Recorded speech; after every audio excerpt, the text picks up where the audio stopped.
Welcome to C3 in This Together, 30 minutes in our own voice, a mental health awareness series. Today's topic, caring for loved ones with a mental illness. We will hear from someone with a lived experience who has helped loved ones cope, manage, and navigate mental health. My hope is that together, we will be the generation that ends the silence, the shame, and the stigma of mental health. Today, our guest is Dianne Hiltman. Dianne has been a nurse midwife, and a nurse educator. Currently, Dianne serves as a member of the National Alliance on Mental Illness, NAMI, Georgia Board of Directors. Of course, NAMI is the national organization, which is the largest grassroots organization for mental health awareness. Dianne is also the past president of NAMI DCAB in the state of Georgia. Dianne became deeply interested in mental health issues when close family members were diagnosed with a bipolar disorder in terms of a diagnosis. In the state of Georgia, Dianne is a mental health champion and is one of the most beloved humanitarians. We absolutely love Miss Dianne. Miss Dianne, thank you for being with us today. I'm honored to be here, and I'm hopeful that what I say or share may make somebody else's journey a little easier. This isn't an easy path. Um, Anywhere we can get education or support, I think is very important. I thank you for this opportunity. Well, thank you for all that you do, Miss Dianne. As mentioned, we absolutely love you here in the state of Georgia. We love you at NAMI, and you just bring such light, such grace, just such an amazing spirit. And I can't wait for the folks, those who are watching, those who are listening, to hear your story. So let's jump right in. Let's begin by asking, tell us your story surrounding caring for a loved one with a mental illness. Our younger son, Will, was had a typical childhood, did fine, got along well with friends, was well loved, pretty smart. He did well in school. Um, he was, in many ways, what you might call the golden child. He was easy, happy, gentle. He took a gap year after high school and had a great experience. He worked on farms in France, which was the cheapest way we could find for him to spend some time in another country. Um, when he came back, we started noticing that he might have some depression, and it became more and more clear. So he was 19. I wasn't shocked about depression because I have it in other family members. I was pretty comfortable with helping someone navigate that. We took him to New York. He had gotten into New York University and immediately got him connected to Student Health Services so that he would be able to seek help for depression there. Um, but what we found was it pretty quickly revealed itself to be the more serious issue of bipolar disorder. What what seemed to provoke that mania side coming out was the use of marijuana. Will had not done much experimenting with drugs or alcohol in high school, but in college that was a little more available. And I know many people use marijuana recreationally and don't have any problems with it, but I think that for some people, it can uh, instigate, reveal, uh, provokes some kind of word. I don't think I would say it causes mental illness, but I think it allows a situation to reveal itself. Anyways, we quickly talked Will across campus on the phone here in Atlanta and him in New York City over to Student Health Services when he was clearly manic, delusional, thinking that people were saying things about him when they were just ordinary conversations around him. Just clearly not normal Will. They evaluated him and put him in, sent him immediately to a psychiatric inpatient unit. He was there for 9 days and was put on medication. Um, this was 3 o'clock in the afternoon, and I was in New York City knocking on the door of the lockdown unit at NYU Langone Hospital by midnight. I mean, I was just determined that my child would not face this alone if I could help it. So I spent 9 days in New York City, by myself. I'm not a real well-traveled person, but nothing was going to stop me from being there to support him, even though I didn't know much about it. In fact, the resident, the chief resident, psychiatry resident, had a family conference with me, and she and the other staff members, and presented the fact that my son was diagnosed as having bipolar disorder. And I said, no, no, no, I can hear you talk about depression. I know a little bit about that, but we don't do bipolar in our family. Now, I had been to nursing school. I knew a little bit about bipolar, but that is a classic example, of course, of denial. I just could not face in that moment what I knew about bipolar disorder and my child. So I had to go into a protective mode of denying it. Now, she said, fine, fine, I understand. And we're going to prescribe him these medicines, all of which were for bipolar disorder. It took me a while to really grasp what was going on and there was so much I didn't know about the specifics. So one of the things I would say to anybody is try to learn what you can as soon as you can. You will be a much better support to our loved ones. For several years, I think from 19 to 24, those 5 years, I didn't know about NAMI, and I was just sort of finding my way on my own. I didn't know how important it was for him to get on a medicine and stay on it. So we would sort of let him, manage himself.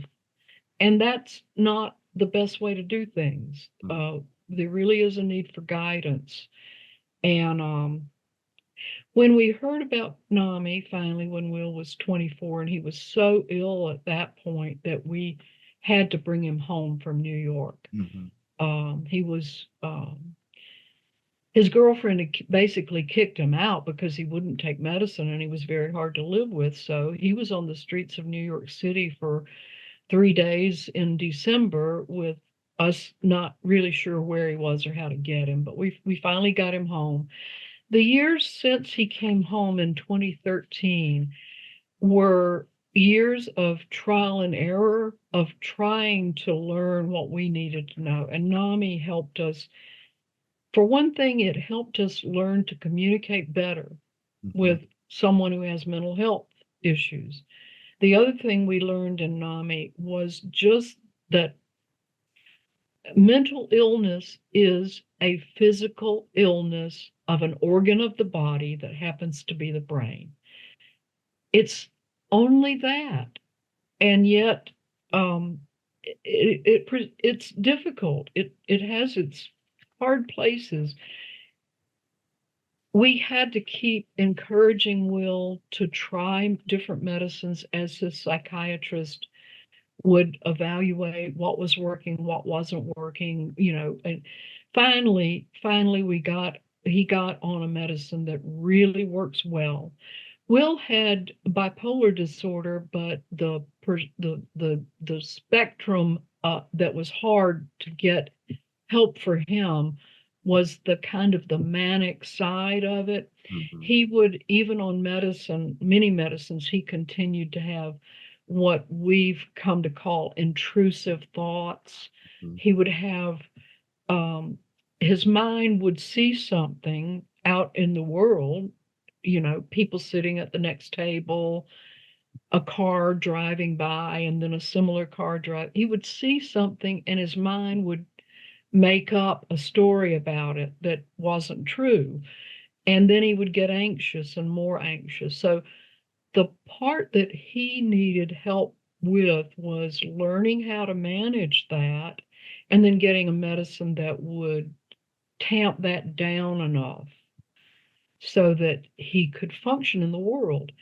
And it took several years and a lot of encouragement and a lot of us as his family, and he was having to live with us at that time because he was too ill to work, and we did not have the financial resources to pay our bills and him in a right, separate dwelling. mm, So he lived with us, and we finally had to say, you have to take your medicine yes, for us to be able to help you. We can't live together in the same house if you're not doing your part. And your part right now is go to therapy and do what the doctor says to do. So it took a lot for us to learn our boundaries mm, and and to honor our needs also oh, for him to be contributing to the situation. He really did a great job of learning not to mess with marijuana once he found out how disruptive it was on his brain. He's not really had much of a problem of putting it down, walking away from it, and avoiding it. So that's pretty, he's doing really well now. He's 34. He works part time. The medicine he's on and will be on most likely for life causes a lot of sleep. So he sleeps 12 hours a day. I don't think it'll ever be possible for him to work full time, but he's got a great life. He's got friends, he works, he lives in his own condo now and takes care of himself. It's way more than I thought he would ever accomplish at one point. thank you for sharing your journey and giving us insight. So often when we hear the numbers, of course, numbers like 1 in 5 people in the United States will experience a mental health condition in a given year. That's about 57.7 million people. And then 1 in 6 children will experience a mental health condition in a given year in the United States. That's about 52 million children.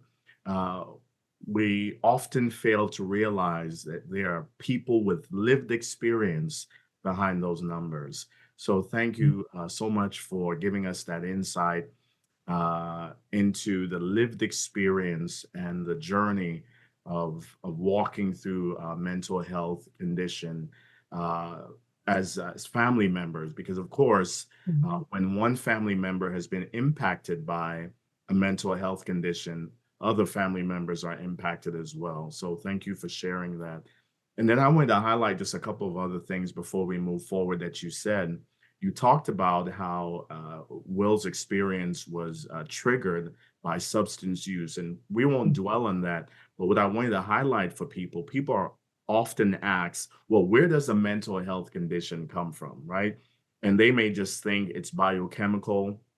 They may think, and the list goes on and on. But what we want people to understand is that a mental health condition can come from a variety of factors and experiences. It could be biological, it could be psychological, it could be social, it could be spiritual, it could be substance induced. A mental health condition could be medication induced. It could be induced as a result of a stress related Mhm. experience, Mhm. trauma, and the list goes on and on. But what we want people to be aware of, it's not one area that can be attributed to a mental health condition. So thank you for giving us that insight.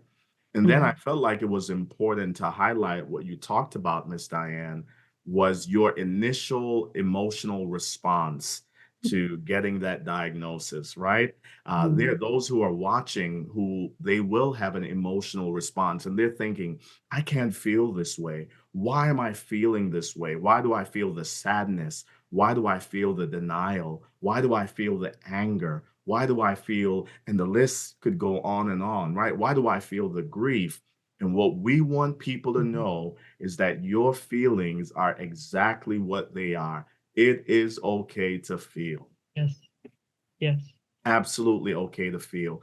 Some will experience what's called anticipatory grief, right? The anticipation of seeing their loved one going through this. So, my friends, if you're watching and you've had this experience, or perhaps you will get a diagnosis, maybe you or a loved one, please know that it's okay to feel. Feelings are neither positive or negative. They are just what they are. So feel what you feel. Allow those feelings to flow through you. Try to put a name to those feelings and then deal with those feelings. So I just wanted to highlight that. Let's go to the next question. What would you say to someone with a mental illness, a diagnosis of a mental illness, or someone who's caring for a loved one with a mental illness diagnosis? What would you say, either to the loved one or to the person themselves? I thought about this and I've boiled it down to two things Mm, that are, I think, primary. One is keep the relationship no matter what. Speak with kindness, compassion, respect. Honor your loved one or yourself with dignity. This is a real illness. It has happened. It must be dealt with. Keep the relationship going. Um, Everything that can happen positive for a person dealing with such a diagnosis depends, I think, on the relationship they have with their support team, parents, siblings, their own children, whoever is on that support team. Speak with kindness and keep that relationship going. The second thing I would say is a concept that I learned in NAMI, not in nursing school, and that is that one of the symptoms of mental health conditions can be a thing that is known as loss of insight into the self, loss of insight into the illness that I'm coping with. There's a fancy long word for mhm, this. It's called anosognosia, anosognosia, and that's got Greek origins and it means without knowing myself. I didn't understand that. I thought surely my bright child can see that what he's doing and saying is utter nonsense. mhm, All I need to do is point out to him it's utter nonsense and stop it. That is not possible for a person who has serious mental illness and is dealing with the symptom of anosognosia. They cannot stop it. That is part of the illness for most people, many people. Now, for my son Will, when he got on a good medicine at the right dosage, the anosognosia would recede. It would go away. It was part of the symptoms that got treated by medicine. And oddly enough, when Will was not in anosognosia, he could remember being in it and the silly, bizarre things he thought and did. not everybody has that reaction. I understand now. But when he was ill and not on medication or not on a good medication or not on appropriate medication, he was in anosognosia, and there would be no words I could use that would pierce that. So don't bother trying to talk somebody out of it if they're in anosognosia. Mhm. Be kind, be gentle, try to encourage them to get to somebody who can help them with medication. I really don't think there's any other solution for anosognosia than medication. It is a symptom of the illness. Thank you for sharing that. And Miss Diane, if you would allow me to do exactly what you've just told us to do in this moment, which is to honor those with a mental health condition with dignity. I don't want us to miss this moment because I think it's so important. So often we'll say things, but we need to model that and live that out. So allow me just to take a moment in honoring all of those with dignity, with care, with love, with hope, with joy, with meaning, with blessings, with well wishes. Right? We honor you.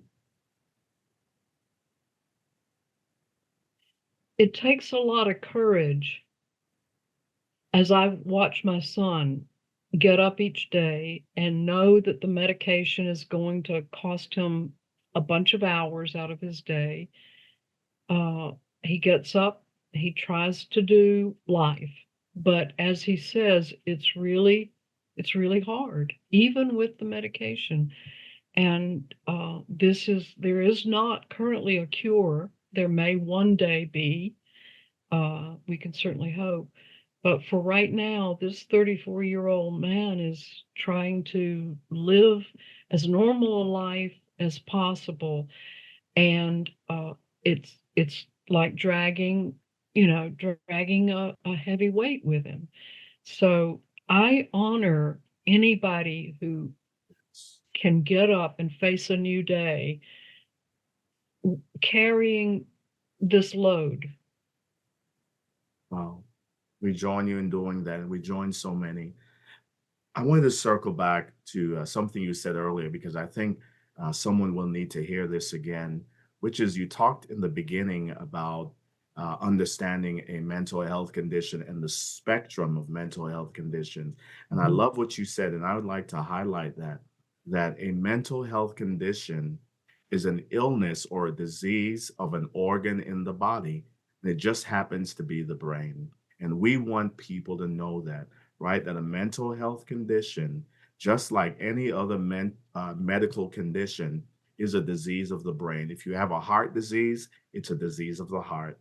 If you have an Mhm. ulcer, it's a disease of the gastrointestinal area of your body, right? Well, so it is that mental health condition is a disease of the brain. So we want people to know that we believe in what's called mental health parity, right? That the same priority that's given to a mental health condition, it's the same priority that's given to a mental health condition as well. Mental health parity. Let's move to the next question as we begin to wrap up our time. Uh, what do you want people to know about taking care of our mental health and the importance of mental health awareness? So, um, Oh yeah. goodness. I've learned so much about that, and I hearken back to the words you said at the beginning that it's a vicious cycle. The silence and shame and all that just compounds the stigma that people feel about mental health. And I think it's based on the fact that we really still know very little about the brain. We don't know, we don't understand fully. We've feared this illness. And because of that, we have shame about it, and we shouldn't. It's not, nobody did anything wrong. It's an illness, and there are things we can do. So I really encourage people to get help, to know this can happen to anybody. There is no No group of people who are immune from this. It's much more common than most people know because of the silence. And the more we speak up about it, the more that celebrities have opened Yes. up about the issues they deal with, the less the stigma is.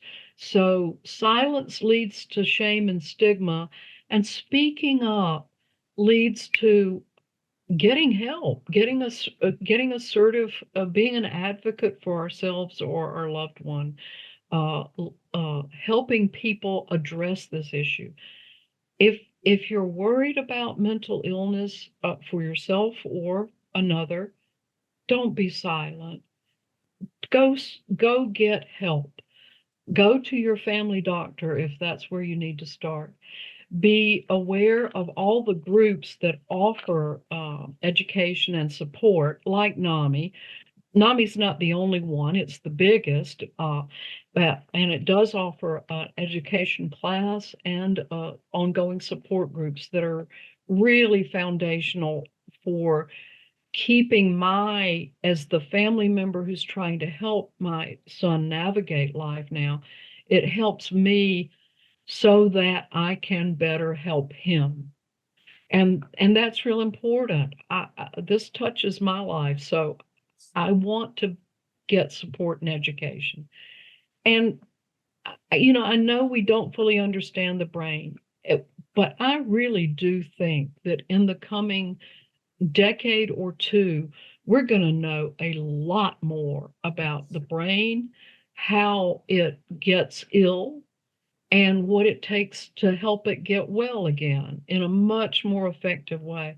Right now, we're just sort of stumbling along, trial and error for medications. It is a difficult journey. It won't always be this way now. The more we talk about it, the more we advocate for our loved ones and ourselves, the better the situation will be for everyone.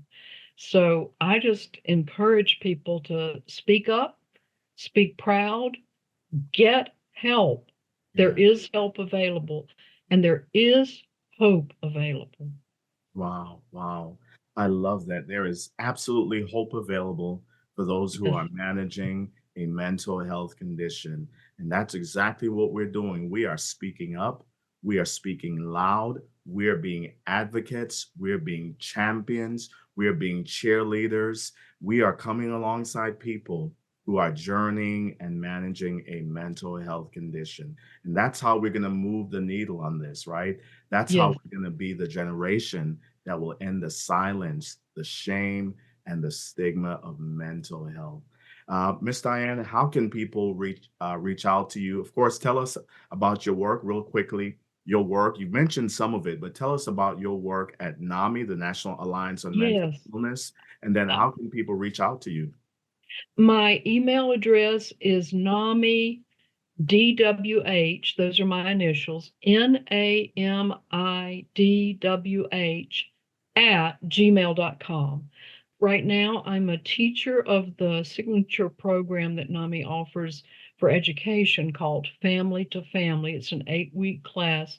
I really encourage you to take it if you're a family member of someone with a loved one with mental illness. It turned our family around. Truly, it began the process of turning us around to work together as a team, not working at odds with each other. So I teach family to family. I train people at the state level who want to be teachers of family to family. And I just encourage you to get help so that you can be of the best help to your loved one.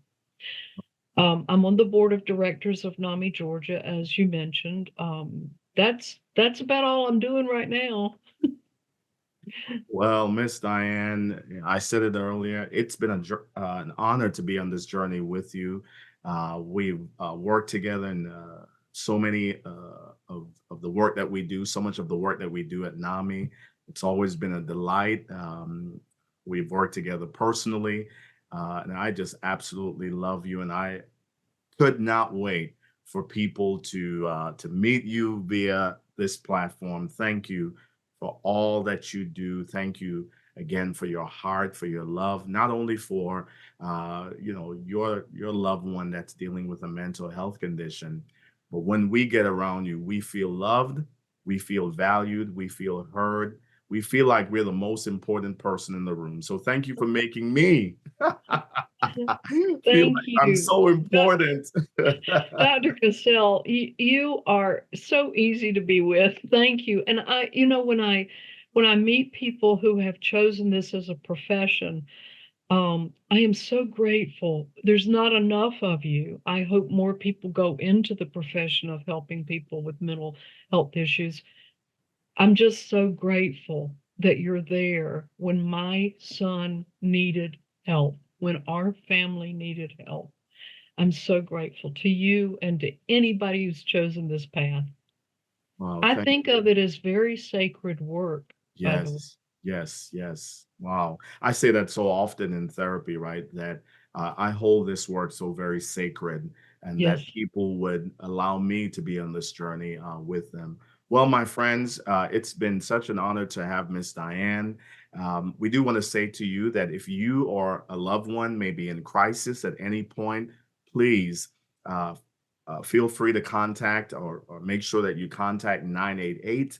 That's the 24 hour, 7 day a week National Crisis and Suicide Lifeline. So again, if you find yourself in a crisis, please reach out to 988. Also, for more resources about mental health, please visit NAMI, NAMI.org. And then also, we invite you to visit our website at c3inthistogether.com.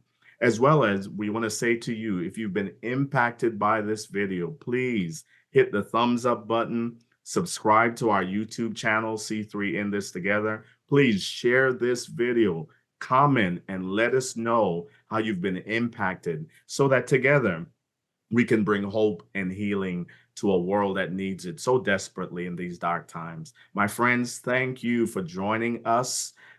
We will see you next time for 30 minutes in our own voice. Miss Dianne, we love you, we appreciate you, and we are so grateful for you. Thank you for being with us again. My friends, Thank you. see you next time. Thank you, Miss Dianne. Bye now.